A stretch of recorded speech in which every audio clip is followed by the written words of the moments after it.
Chapter 21. I was soon introduced into the presence of the magistrate, an old benevolent man with calm and mild manners. He looked upon me, however, with some degree of severity, and then, turning towards my conductors, he asked who appeared as witnesses on this occasion. About half a dozen men came forward, and, one being selected by the magistrate, he deposed that he had been out fishing the night before with his son and brother-in-law, Daniel Nugent, when, about 10 o'clock, they observed a strong northerly blast rising, and they accordingly put in for port. It was a very dark night, as the moon had not yet risen. They did not land at the harbor, but, as they had been accustomed, at a creek about 2 miles below. He walked on first, carrying a part of the fishing tackle, and his companions followed him at some distance. As he was proceeding along the sands, he struck his foot against something and fell at his length on the ground. His companions came up to assist him, and by the light of their lantern they found that he had fallen on the body of a man, who was to all appearance dead.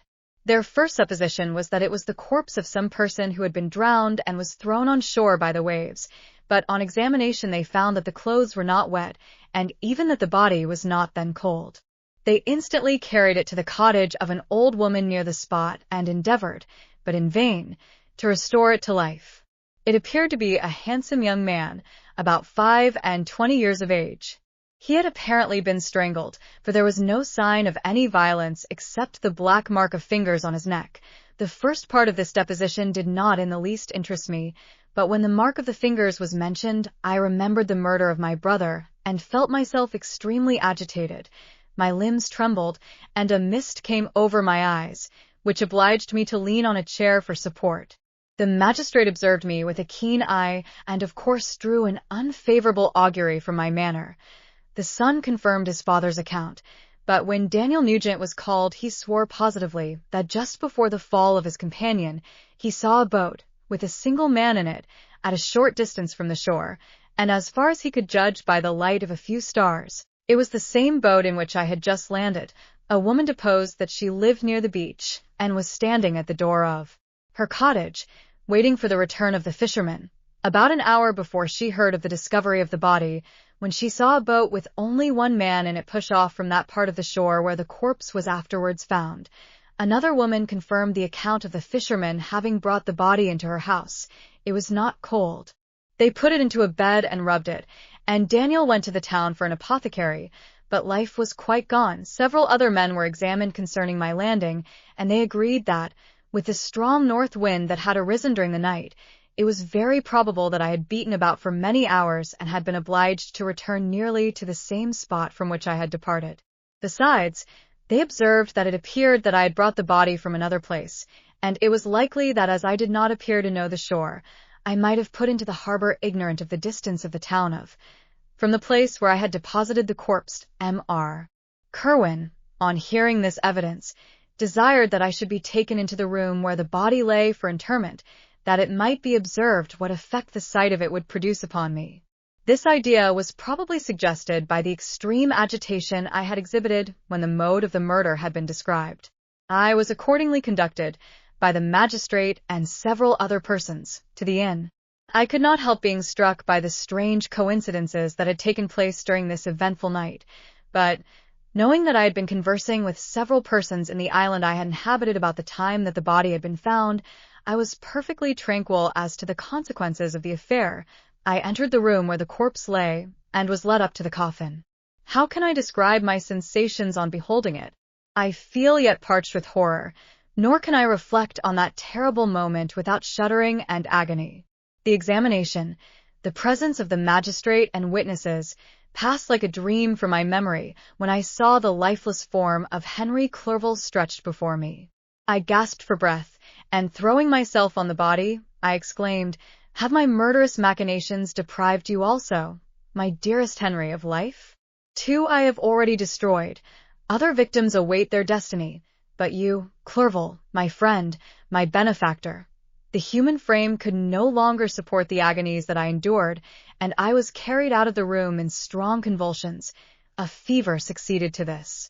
I lay for 2 months on the point of death.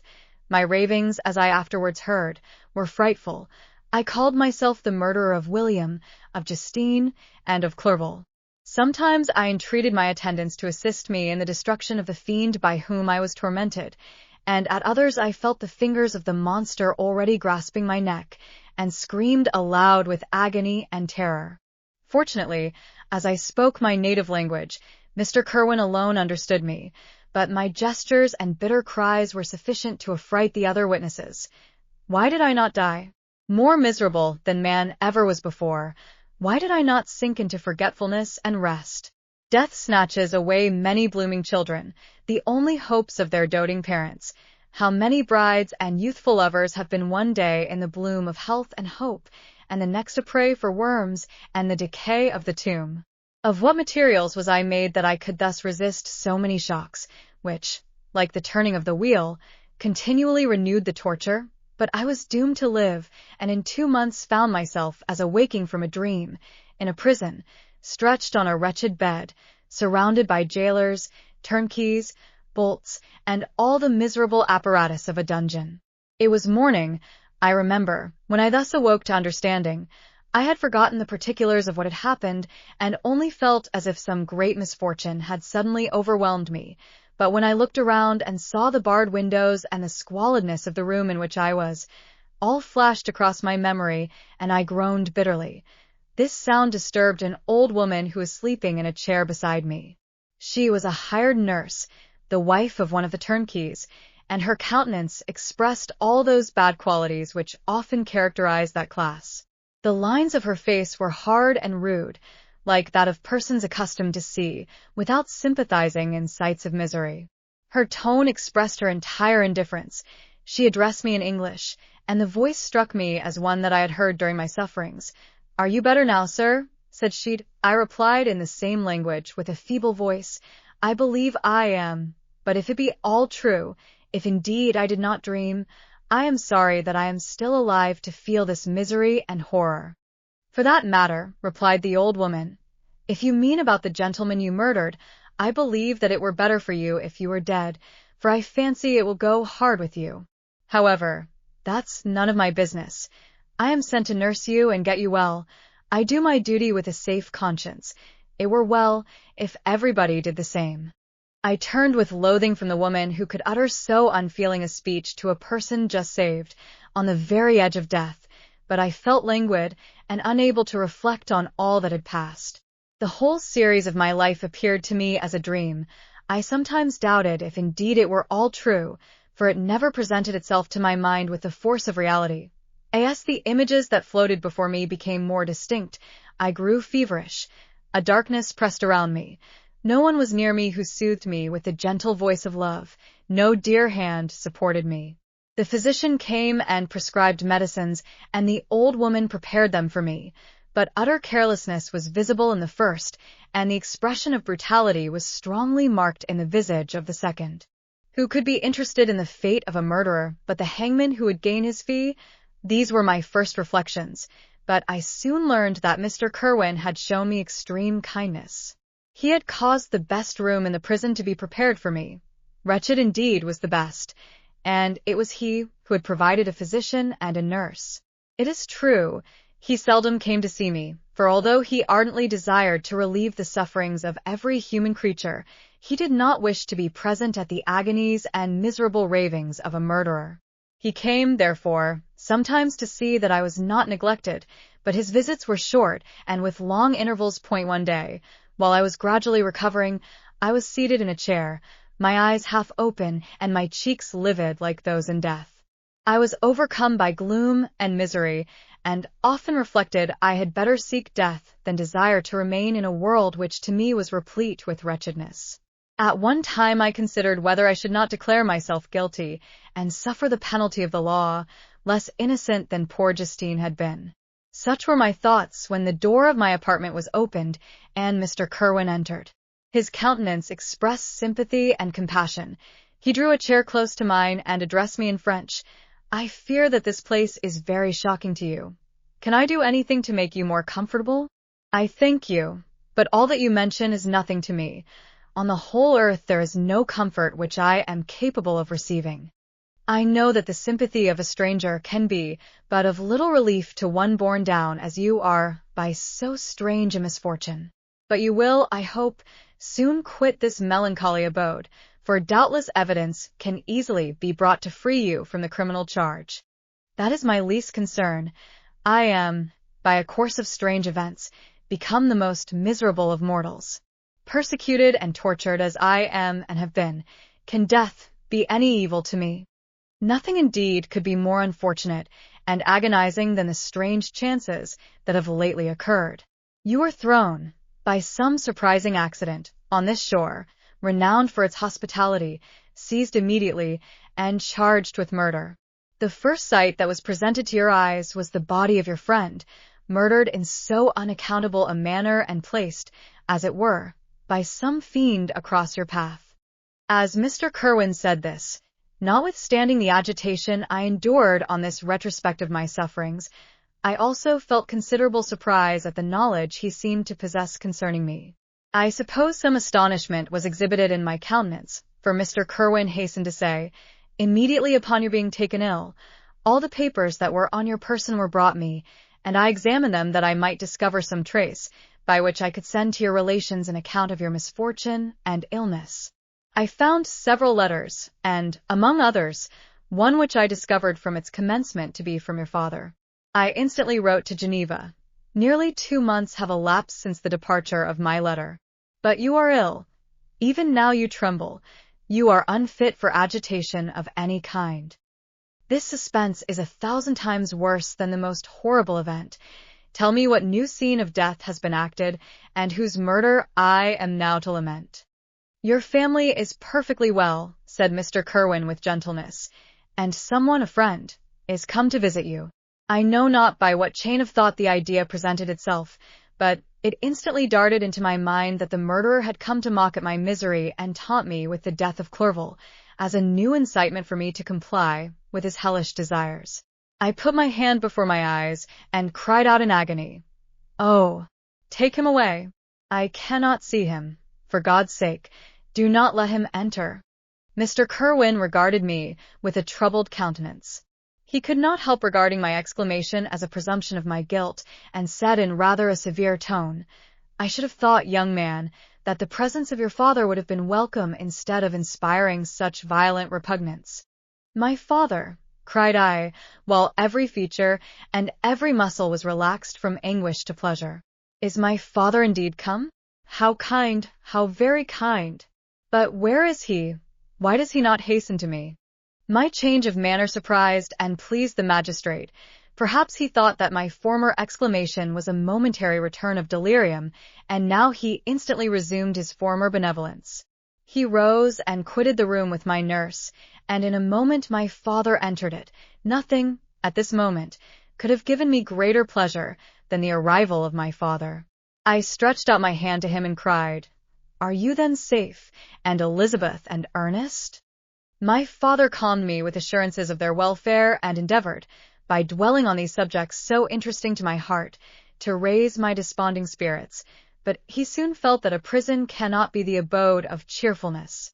"What a place is this that you inhabit, my son?" said he, looking mournfully at the barred windows and wretched appearance of the room. "You travel to seek happiness, but a fatality seems to pursue you. And poor Clerval, the name of my unfortunate and murdered friend was an agitation too great to be endured in my weak state. I shed tears. Alas!" "Yes, my father," replied I, "some destiny of the most horrible kind hangs over me, and I must live to fulfill it, or surely I should have died on the coffin of Henry." We were not allowed to converse for any length of time, for the precarious state of my health rendered every precaution necessary that could ensure tranquillity. Mr. Clerval came in, and insisted that my strength should not be exhausted by too much exertion. But the appearance of my father was to me like that of my good angel, and I gradually recovered my health. As my sickness quitted me, I was absorbed by a gloomy and black melancholy that nothing could dissipate. The image of Clerval was forever before me, ghastly and murdered. More than once the agitation into which these reflections threw me made my friends dread a dangerous relapse. Alas! Why did they preserve so miserable and detested a life? It was surely that I might fulfill my destiny, which is now drawing to a close. Soon, oh, very soon, will death extinguish these throbbings and relieve me from the mighty weight of anguish that bears me to the dust, and, in executing the award of justice, I shall also sink to rest. Then the appearance of death was distant, although the wish was ever present to my thoughts, and I often sat for hours motionless and speechless, wishing for some mighty revolution that might bury me and my destroyer in its ruins. The season of the assizes approached. I had already been 3 months in prison, and although I was still weak and in continual danger of a relapse, I was obliged to travel nearly 100 miles to the country town where the court was held. Mr. Kirwan charged himself with every care of collecting witnesses and arranging my defense. I was spared the disgrace of appearing publicly as a criminal, as the case was not brought before the court that decides on life and death. The grand jury rejected the bill, on its being proved that I was on the Orkney Islands at the hour the body of my friend was found, and a fortnight after my removal I was liberated from prison. My father was enraptured on finding me freed from the vexations of a criminal charge, that I was again allowed to breathe the fresh atmosphere and permitted to return to my native country. I did not participate in these feelings, for to me the walls of a dungeon or a palace were alike hateful. The cup of life was poisoned forever, and although the sun shone upon me, as upon the happy and gay of heart, I saw around me nothing but a dense and frightful darkness, penetrated by no light but the glimmer of 2 eyes that glared upon me. Sometimes they were the expressive eyes of Henry, languishing in death, the dark orbs nearly covered by the lids and the long black lashes that fringed them. Sometimes it was the watery, clouded eyes of the monster, as I first saw them in my chamber at Ingolstadt. My father tried to awaken in me the feelings of affection. He talked of Geneva, which I should soon visit, of Elizabeth and Ernest, but these words only drew deep groans from me. Sometimes, indeed, I felt a wish for happiness and thought with melancholy delight of my beloved cousin, or longed, with a devouring malady du pays, to see once more the blue lake and rapid Rhone, that had been so dear to me in early childhood. But my general state of feeling was a torpor in which a prison was as welcome a residence as the divinest scene in nature, and these fits were seldom interrupted but by paroxysms of anguish and despair. At these moments I often endeavored to put an end to the existence I loathed, and it required unceasing attendance and vigilance to restrain me from committing some dreadful act of violence. Yet one duty remained to me, the recollection of which finally triumphed over my selfish despair. It was necessary that I should return without delay to Geneva, there to watch over the lives of those I so fondly loved, and to lie in wait for the murderer, that if any chance led me to the place of his concealment, or if he dared again to blast me by his presence, I might, with unfailing aim, put an end to the existence of the monstrous image which I had endued with the mockery of a soul still more monstrous. My father still desired to delay our departure, fearful that I could not sustain the fatigues of a journey, for I was a shattered wreck, the shadow of a human being. My strength was gone. I was a mere skeleton, and fever night and day preyed upon my wasted frame. Still, as I urged our leaving Ireland with such inquietude and impatience, my father thought it best to yield. We took our passage on board a vessel bound for Havre de Grace and sailed with a fair wind from the Irish shores. It was midnight. I lay on the deck looking at the stars and listening to the dashing of the waves. I hailed the darkness that shut Ireland from my sight, and my pulse beat with a feverish joy when I reflected that I should soon see Geneva. The past appeared to me in the light of a frightful dream, yet the vessel in which I was, the wind that blew me from the detested shore of Ireland, and the sea which surrounded me, told me too forcibly that I was deceived by no vision, and that Clerval, my friend and dearest companion, had fallen a victim to me and the monster of my creation. I repassed, in my memory, my whole life, my quiet happiness while residing with my family in Geneva, the death of my mother, and my departure for Ingolstadt. I remembered, shuddering, the mad enthusiasm that hurried me on to the creation of my hideous enemy, and I called to mind the night in which he first lived. I was unable to pursue the train of thought. 1,000 feelings pressed upon me, and I wept bitterly. Ever since my recovery from the fever, I had been in the custom of taking every night a small quantity of laudanum, for it was by means of this drug only that I was enabled to gain the rest necessary for the preservation of life. Oppressed by the recollection of my various misfortunes, I now swallowed double my usual quantity and soon slept profoundly. But sleep did not afford me respite from thought and misery. My dreams presented 1,000 objects that scared me. Towards morning I was possessed by a kind of nightmare. I felt the fiend's grasp in my neck and could not free myself from it. Groans and cries rang in my ears. My father, who was watching over me, perceiving my restlessness, awoke me. The dashing waves were around, the cloudy sky above. The fiend was not here. A sense of security, a feeling that a truce was established between the present hour and the irresistible, disastrous future imparted to me a kind of calm forgetfulness, of which the human mind is by its structure peculiarly susceptible.